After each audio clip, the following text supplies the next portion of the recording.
what you want, when you want it, where you want it. This is The Mesh. Hey everybody, I'm Mark. And I'm Meredith. Welcome to United Way of Catawba County's podcast. And we are One Community United.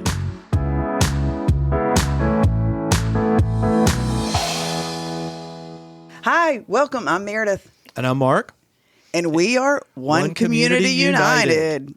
So, welcome, Lisa. Well, thank you for having me. Yeah, we're excited. Yeah. Lisa, tell our 4 listeners who you are. We have more than 4 these days, but Okay, great. Well, I'm sure after they meet me today, you'll have a lot more listeners. I'm certain of it. I'm certain of it. positive. If they think of you as I do, I know we will. I know, right? Well, good afternoon. My name is Lisa Klontz, and I'm the executive director of the shelter home of the Foothills. And we are the new domestic violence, sexual assault, and human trafficking provider for Catawba County.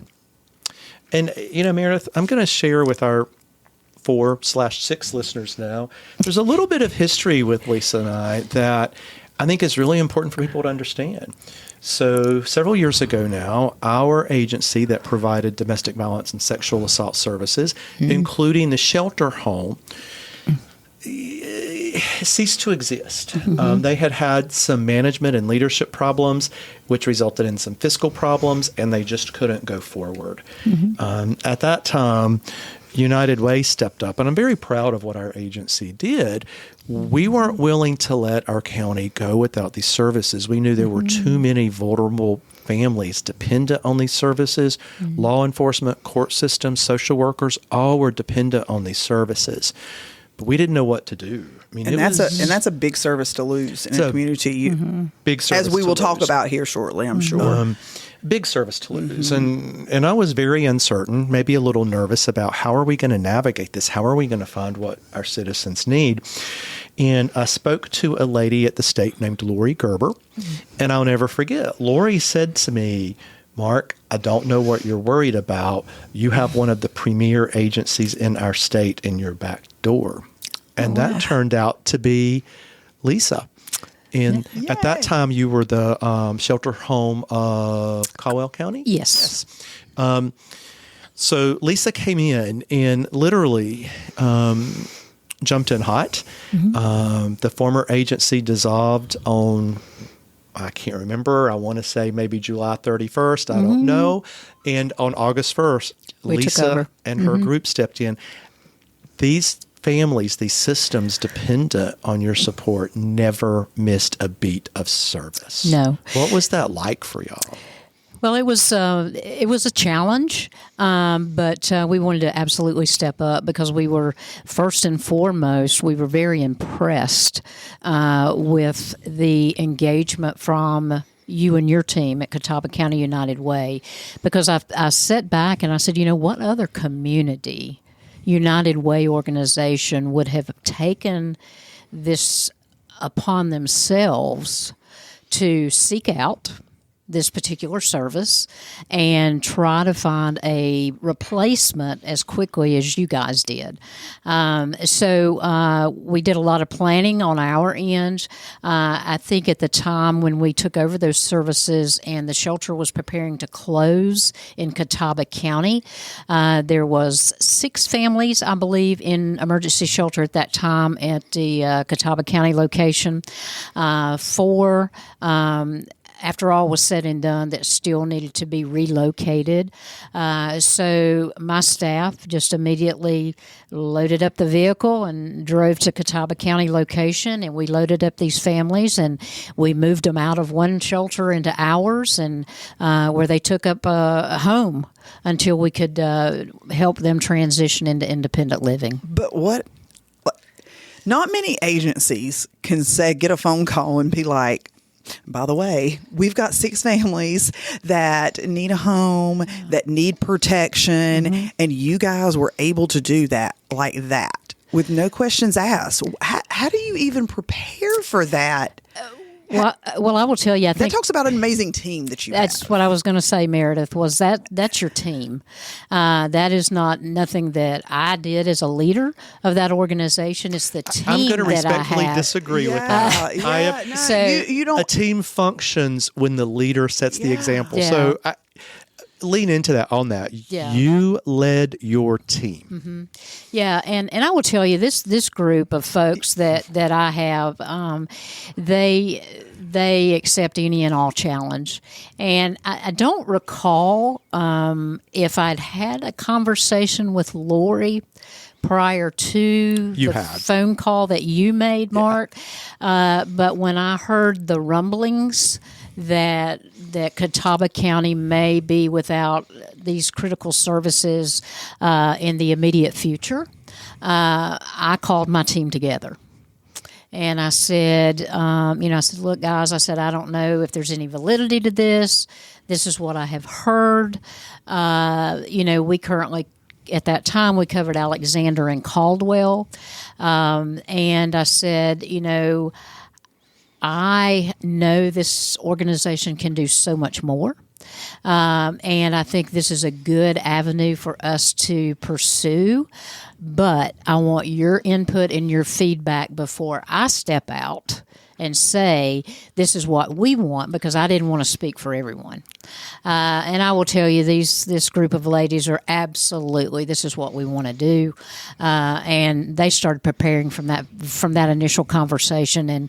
And you can imagine the excitement now that we have going inside the four walls of our campus in Caldwell as we prepare to come into a newly renovated building in Catawba.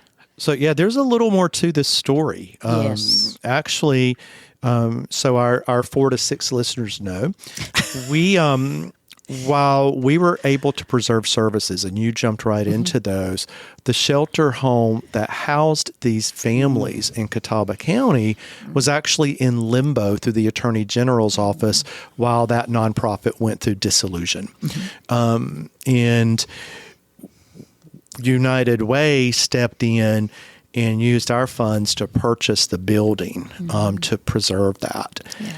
And I was very proud of what we did. And it was a bit of a heavy lift for us. And Lisa and I have joked back and forth. This was a year and a half of our life. It was. And there were many days that were so frustrating.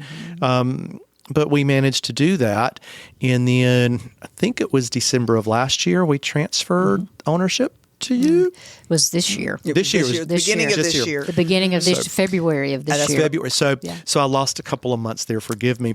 But one of the things we did, we wanted to make sure, United Way did, that we're never in this kind of situation again. So when we gifted the home, and gift might be a strong word because you're going to tell us in just a minute about all the work that's had to be done there.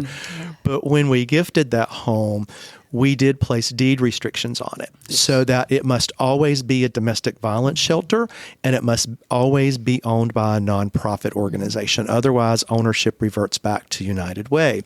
We did that because we learned from this experience and we never wanted to be in this situation again. I don't think we will be. I think we have found the perfect partner in you. Yeah. And by the way, you did change your name. We did. As I said originally, we used to be. We were originally created as Shelter Home of Caldwell County, Inc. back in 1978. So our organization is quickly coming upon 50 years of operation, and after a few years. Prior to my time coming with the organization, they took over Alexander County Services. And then when we took the Catawba County Services, I said it just has to happen at this point. So the team and I and the board of directors that I have put our heads together and said, nothing more appropriate than Shelter Home of the Foothills. So I have a question for you. What led you, and tell us a little bit about your journey and what led you to this work? It's just got a you fascinating currently- journey. It's I've actually never heard it. it's great. Yeah. Oh, you've never I heard have my not. story. Okay. Well, I will start, just a few years back, because because of my young age. You and I are persons with many years lived experience. Yeah. That's it. So, my dream going into college was I would want to be a music teacher. Oh, Very musically inclined, vocal, play just about any kind of instrument. I wanted to be a music teacher. And we, at that time, my senior year in high school, we had a student teacher from Appalachian State, and he said, I can't find a job. Can't find a job. So I'm like, gosh, that kind of scares me a little bit, but, I know I've got 4 years of college, da-da-da. So did some soul searching, and this is the oddity that she's probably going to find really interesting. Bounced from being going to college and being a music teacher to still going to college and becoming a police officer. so that was my first major in college was criminal justice. Criminal justice. That's what my major is in. That's what I wanted to do. And so went to school full time, worked full time, part at the police department at night. And then when I went for my bachelor's, I flipped and got promoted to an investigator when I became old enough to be a sworn officer, and flipped and went to work during the day and went to school at night. So during that tenure of being an investigator for 10 years, the majority of that time was working sexual assault cases, those involving children and adults. After 10 years of that, Walmart first came to my hometown, which was Lenore, and in some conversation learned of their retail asset protection division and these kinds of things. And of course, a few years back, law enforcement did not pay even, remotely what they deserved, which is like they don't do now. You're right. But you can only imagine how little that was, a few years back. So went to transition to Walmart with retail asset protection, where I stayed for about 25 years. I traveled constantly. My parents were getting older. My father became sick. And so I left retail asset protection, left Walmart, left retail, left traveling, and said, I'm going back home to help my mom. And so that's exactly what I did. I moved back to Caldwell County and called one of my best friends that was the director of the shelter at that time and said, hey, just want to let you know I'm back home. And if there's anything that maybe comes open at the shelter you think I could do, just give me a call. And she said, well, I actually have something now. So I went and met with her and became an advocate there for the first 2 years. And 2 years in, she came to me and she said, it's time for me to check out. I'm retiring, and I would love for you to apply for the director position. I just felt like I had something to offer. So I went through that process, and I've been the director for the past 10 years. Isn't it funny how sometimes where our journey starts, yeah. it ends up, you move away from it, and then it ends up coming right back. Yeah, full and circle. that's what I tell young people now. I'm like, it doesn't matter what your degree is in. It really doesn't. And I'll give them a quick snip of what my career path has been in comparison. It's doesn't have to marry you. It's where your heart's It's at. where your heart is. Well, I call that stumbling into grace. And I think for many of us, that's what happens in our lives. I know it's been true for me. Yeah. I've gotten so much better than I deserve. Oh, absolutely. And literally just kind of ended up in places. And I just call that stumbling into grace. Yeah. But yeah, Lisa's story I find fascinating. And so I'll tell you, similar background with me with social work. I am scared of very little. Nothing really scares me. I would not tangle with you. Oh. I'm a pushover.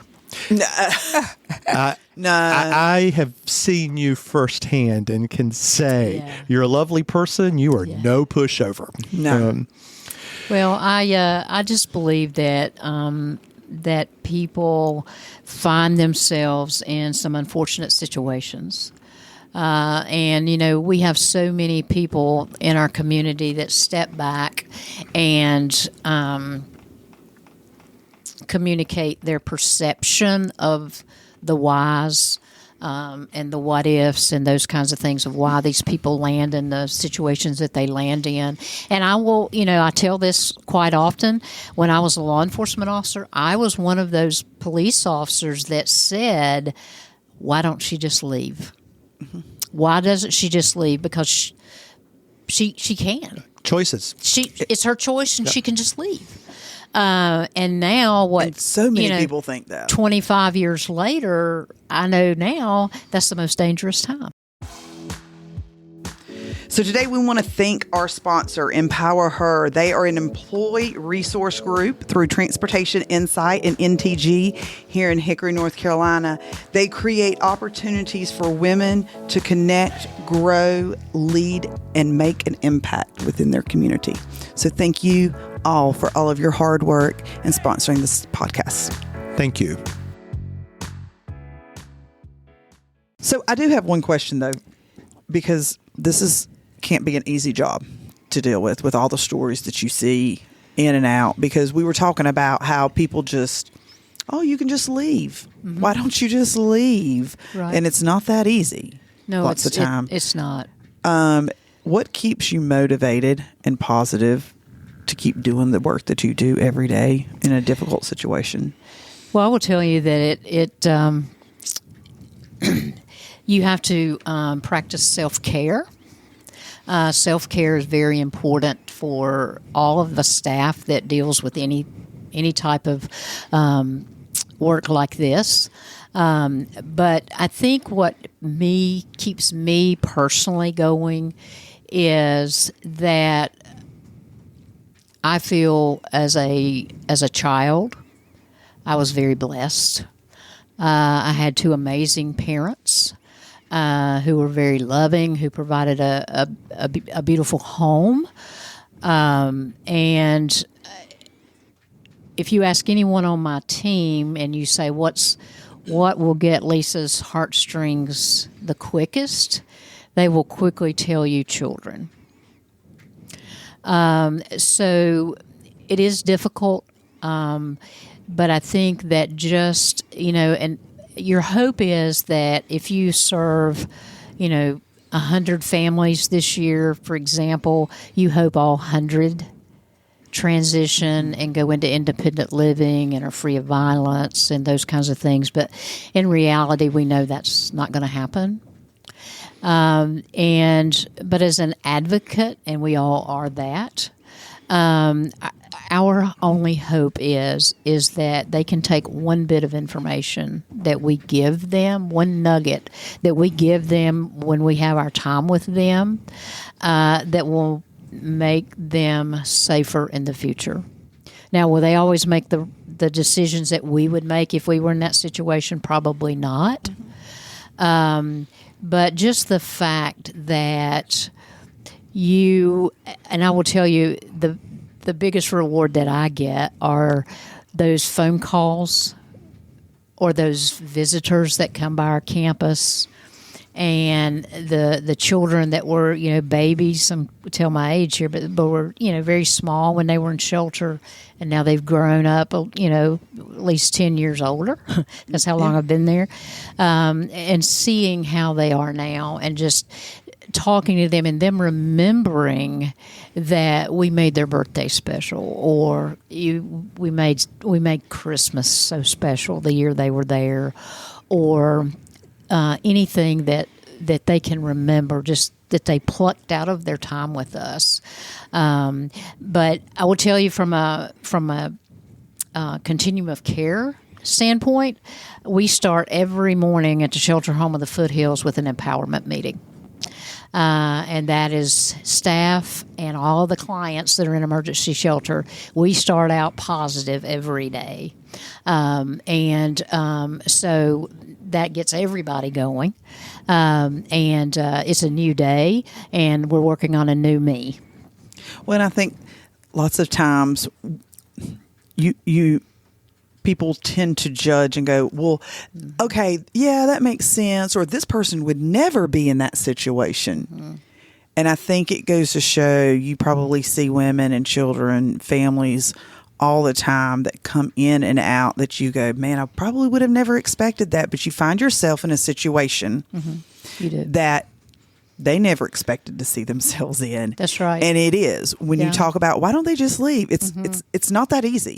You have things like pets that you don't want to. Let's just be honest. Your pets, they're your life. They're your children lots of times, and difficult situation. I don't want to break the family up because of the children. You know, even though they know it's a bad situation, because lots of times they clearly acknowledge this is not right. Yeah. But I don't know what to do. Yeah, domestic violence, rape, sexual assault does not discriminate. No.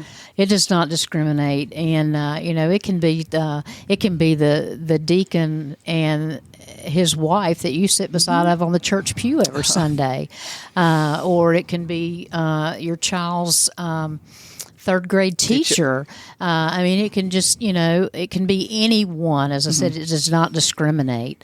Well, and there are male victims. Absolutely. That's always surprising for people to hear, I think. Yes. Oh, yeah. And I will tell you, men struggle sometimes coming out and admitting that they are a victim just because of the way they're supposed to be the strong man in the family and in the home. But we have served numerous male victims. We have served male victims with children in our emergency shelter. It really is. And I think that's one thing that most of us don't like to think about. But the reality is almost all of us are one life circumstance away from being somebody who we never thought we'd be. Right. And I think we see that theme throughout all of the agencies we work with and in all the spaces of the community that we are. And I think people take that insulation for granted. What would you say to people about that? Well, I see so many people judge. So many people judge other people's lives, well, I would never be in that situation, but I oftentimes think to myself, that could be me tomorrow. Yeah. It could be me tomorrow,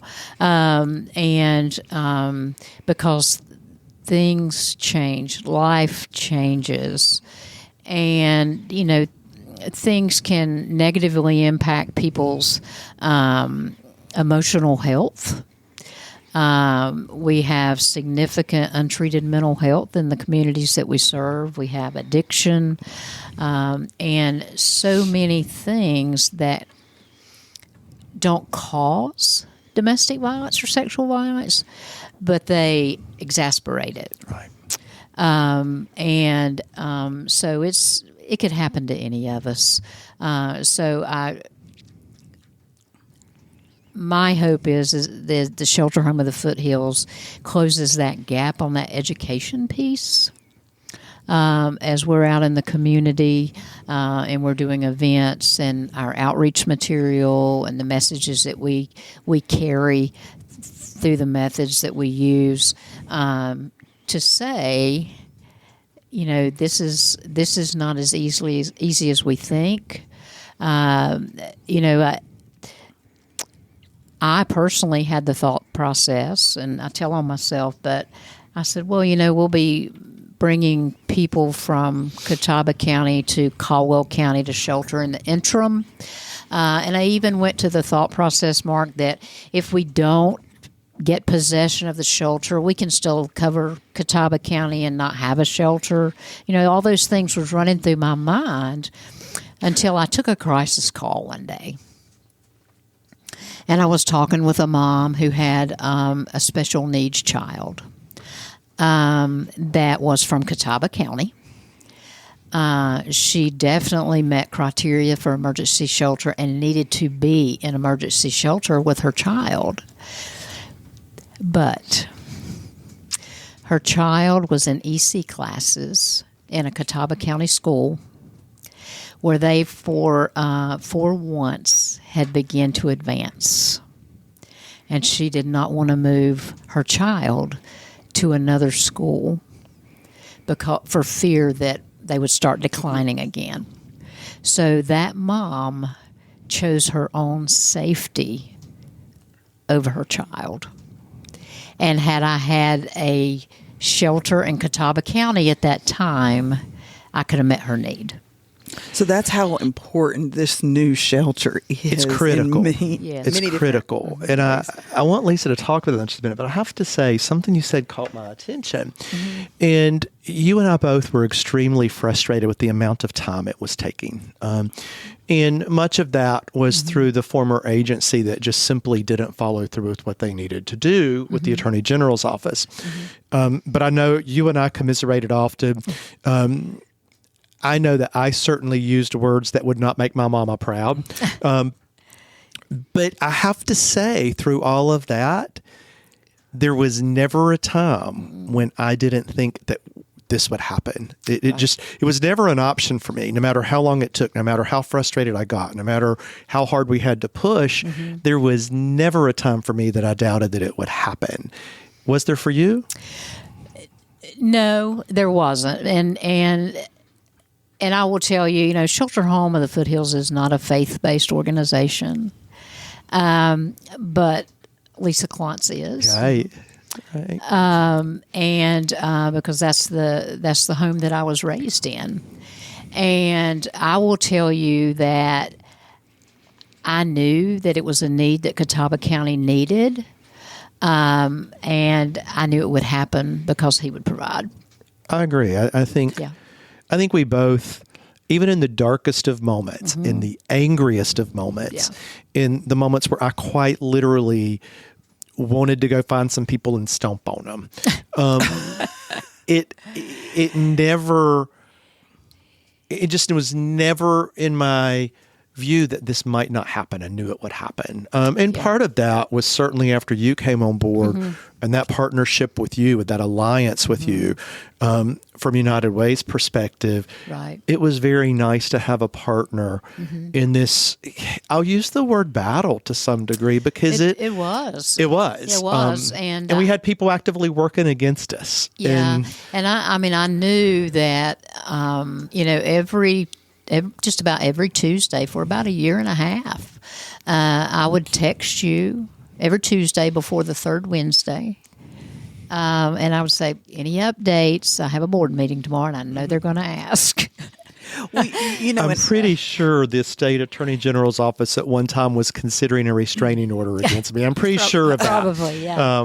Well, and I've had so many people recently come to me and said, wait, we now have one. We have, and I said, well, okay, so it's coming, right? There's a process, right. But yes, we still have the services in place. And and as a matter of fact, I had a friend of mine tell me recently, well, that was where I used to donate my money, and I need to know what do I do now? So looking forward to that. So now that you guys have taken that possession over of that shelter back here in Catawba County, because it wasn't just like, okay, you have the keys, now start serving people. Oh no. Oh no. The building was a mess. Oh my gosh. It was a mess. To say the least. Yeah. So what's that process quickly, if you can walk us through what that process looked like? What you're doing. Before you do that, can I just say this? Because it leads into what you had to deal with and part of what we had to deal with. When we took possession of the building, it was literally hoarded level full. It had been stacked from floor to ceiling in every room of just stuff. Much of it that came from the office. Yeah. So before anything could be done, we had to clean that out. And I do want to give some props to the city of Conover here. They really came forward and helped us all in that process. Tom Hart, the city manager, was fantastic with whatever we needed to help us get that from done. Dumpsters to but we did really try to utilize whatever that was in there that we could donate to other organizations. We did. Or families. We did. So I think we're not just throwing everything away that was in there. There's some valuable things. Yeah, I think a lot of organizations were very blessed with some givings from that facility. Meredith's desk, as a matter of fact, and her office came from actually, there. You're right. did. And my little credenza. Yeah. Okay. But yeah, that facility, I think the way I've described it from the beginning was time worn. Family Guidance had been the provider of domestic violence, rape, sexual assault, human trafficking services in Catawba County for a number of years. So a lot of victims of violence had sought safe haven in that facility. And as we know, just living in our own homes, we have a lot of wear and tear from a day-to-day standpoint of our homes. But you can only imagine how that wear and tear is increased just simply because some people don't have the same housekeeping expectations that we may have, or their children don't behave in the same manner that we were expected to behave. And so there was a lot of time worn things, just a lot of repairs and maintenance that needed to go, and just a overall facelift. So the good part about that is that the delay in transition of the property allowed us the opportunity to get a lot of pieces to the puzzle in place and know what we were looking at from a checklist standpoint as to what needed to be done, but also gave us the opportunity to attach dollars to that as well, which was tremendous. And it wasn't a rushed process because we had plenty of time to do it. What, about a year and a half? Right, We had Mark? a lot of time. So that gave us some opportunity to really solidify a good foundation to build on. So we received the property from, again, the gift of Catawba County United Way in February, and by April we hit the ground running. And I'm proud to say that the renovation of Shelter Home of the Foothills Emergency Shelter in Catawba County is in full swing. Woo! And we got a tour We're so excited. We did. behind the scenes tour last week, and Yes. I know we have It already seen looks your so oh my much gosh, better. We have seen your current facility, and I'm not even going to call it a facility. It is a home. It's a house. It's a home. It's a home because we've seen the one in Caldwell County, and seeing Jaw-droppingly beautiful, by the way. it is, and I can see where this place here in Catawba County was, and I'm super excited about what it's going to look like in the finished product, because it does. When you're in a traumatic situation like these women and children, and even some men coming into. Yes. The last thing you want to do is to go into an unclean or a chaotic or not comforting environment. And I think you guys provide such a loving home and a safe haven for these, because that's what they need. Yes. And clean and beautiful. I mean, truly beautiful. Well, thank you. We do have a high expectation of standard of care, but we do want it to be a home. Because that's what they deserve, it again, going back to the way that the three of us were probably raised.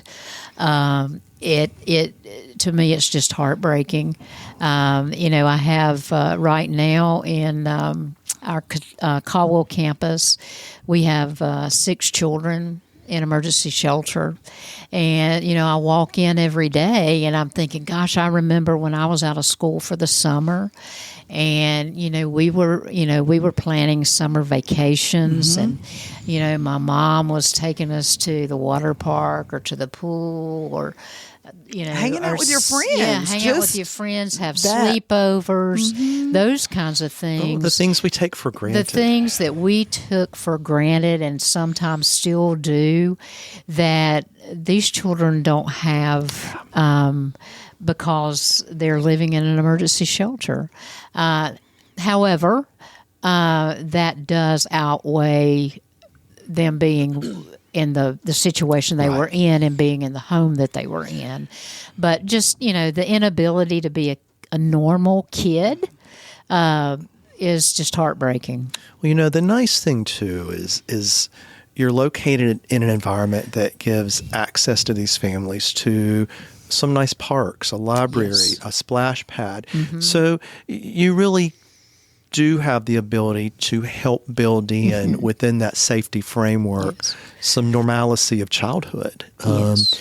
And that's one thing I've noticed with your staff and interacting with them, at how good they are at helping people start to decompress. Yes. And it takes a while. You can't just go out of that situation and step right into a normal, if you will, living situation. There's decompression that has to happen. There is. And, so many times that one of the first questions I always get asked whenever I'm out talking about our services is, well, how long can they stay?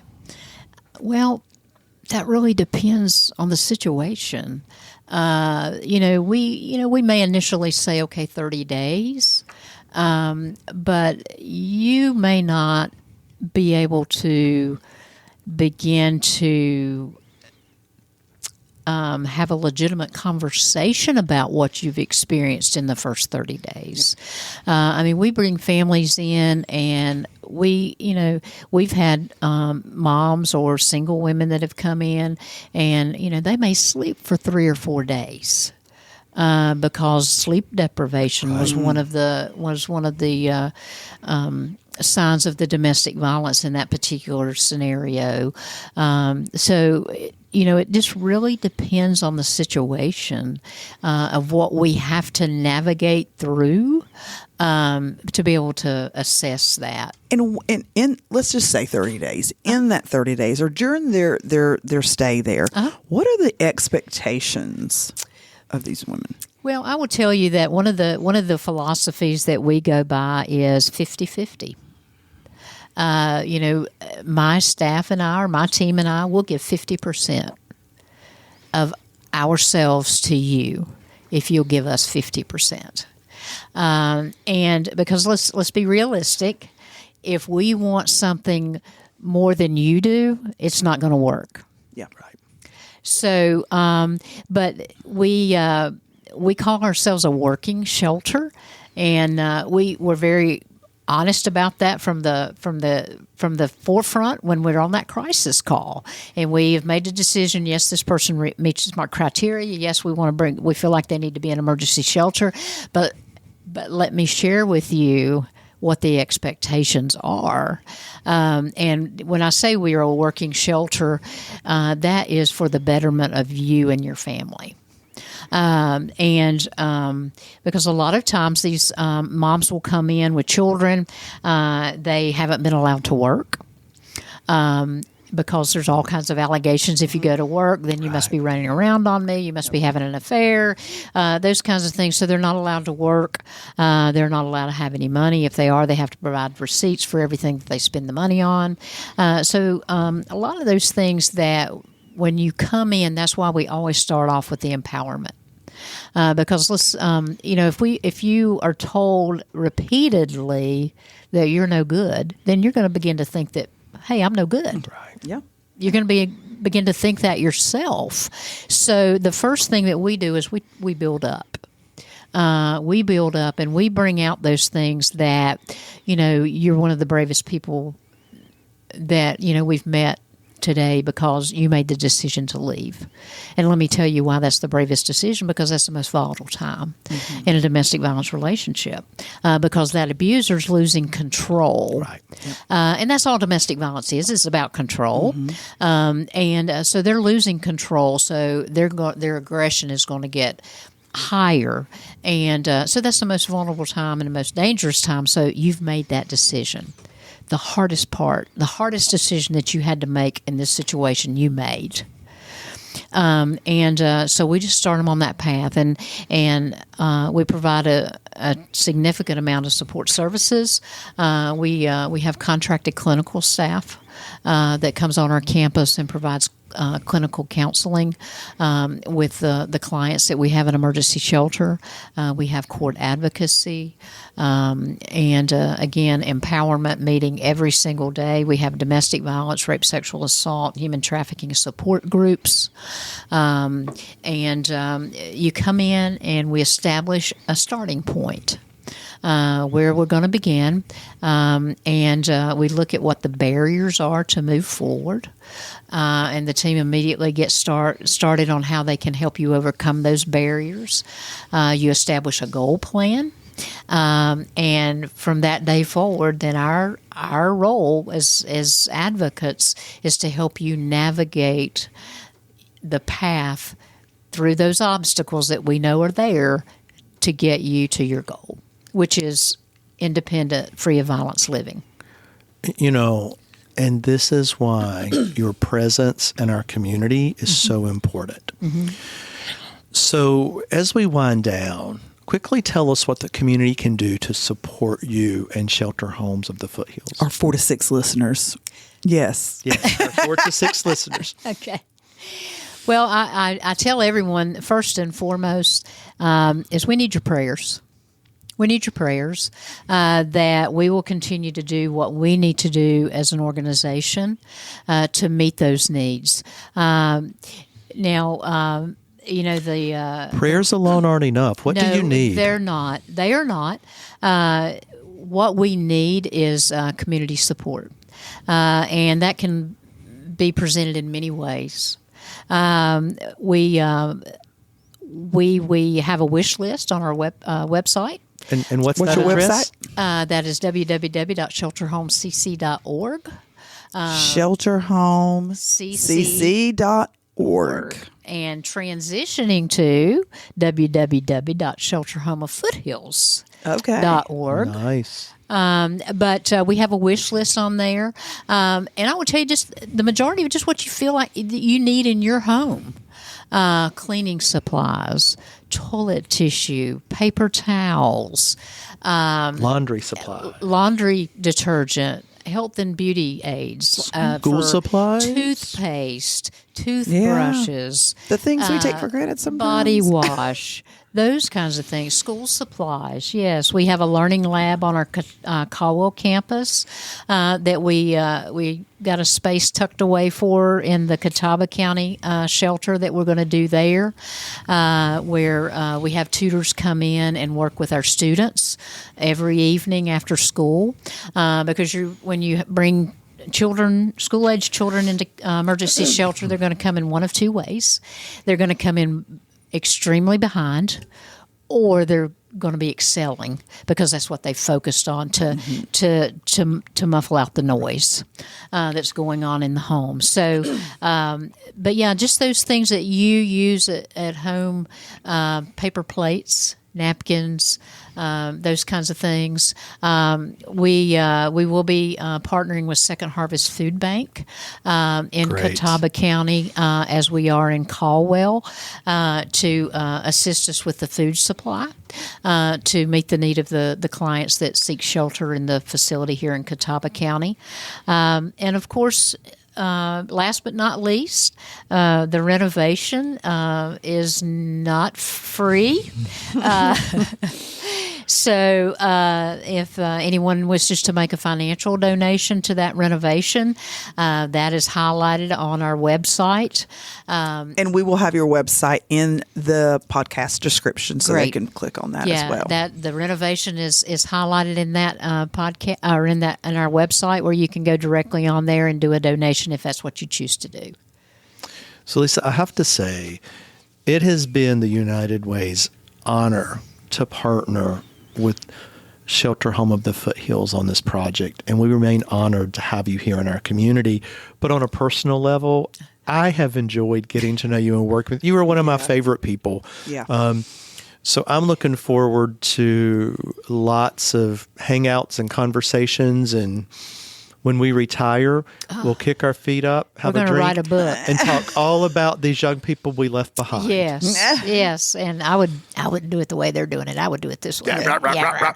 I think we need to write a book. I I have been told I should Oh, yeah. write a book, but Or I'm a not sure I play. can write some of those things down. Yeah. But it really is a delight to be your friend. So thank you. Well, and I feel the same with you as well, Mark. And I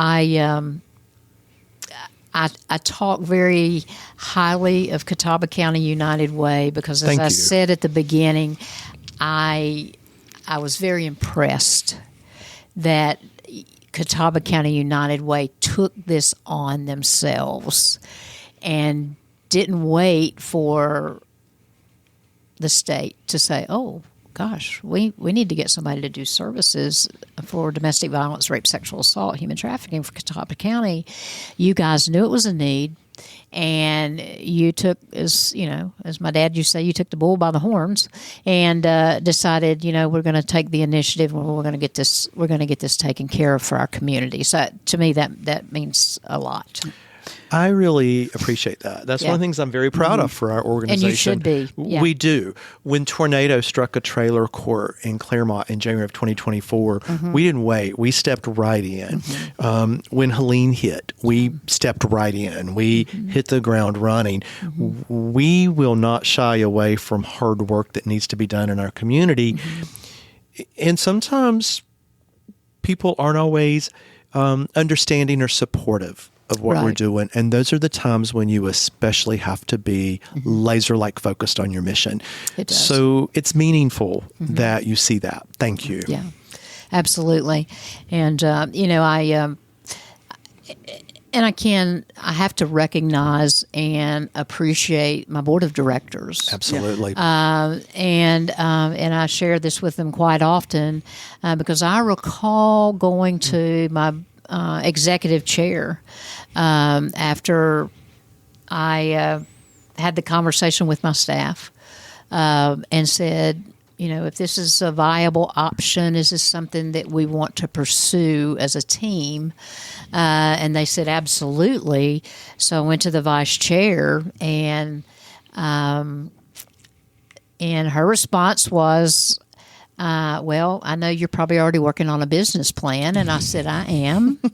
And she said, well, let us look at the business plan and we'll go from there. And they were very supportive, actually very engaged with your organization in some preliminary meetings on the front side before the decision was definitively made. And now I think as a running joke, we'll be in a board meeting and someone will say something about another community or something. And, my executive chair will whip her head over and she'll say, no, I don't think we need to take that county. So I'm like, no, we don't. We need to make sure we're settled in Catawba and doing the right things that community needs first. We're so grateful that you took this community. Yeah, we're so grateful you took this. And you are doing the right things. Thank you. Yeah. Great. So as we wrap up, I want to thank again our sponsor, Empower Her, through Transportation Insight and NTG. All right, so that's a wrap up. Guys, thank you for listening again. Bye, everybody. And we'll see you next time.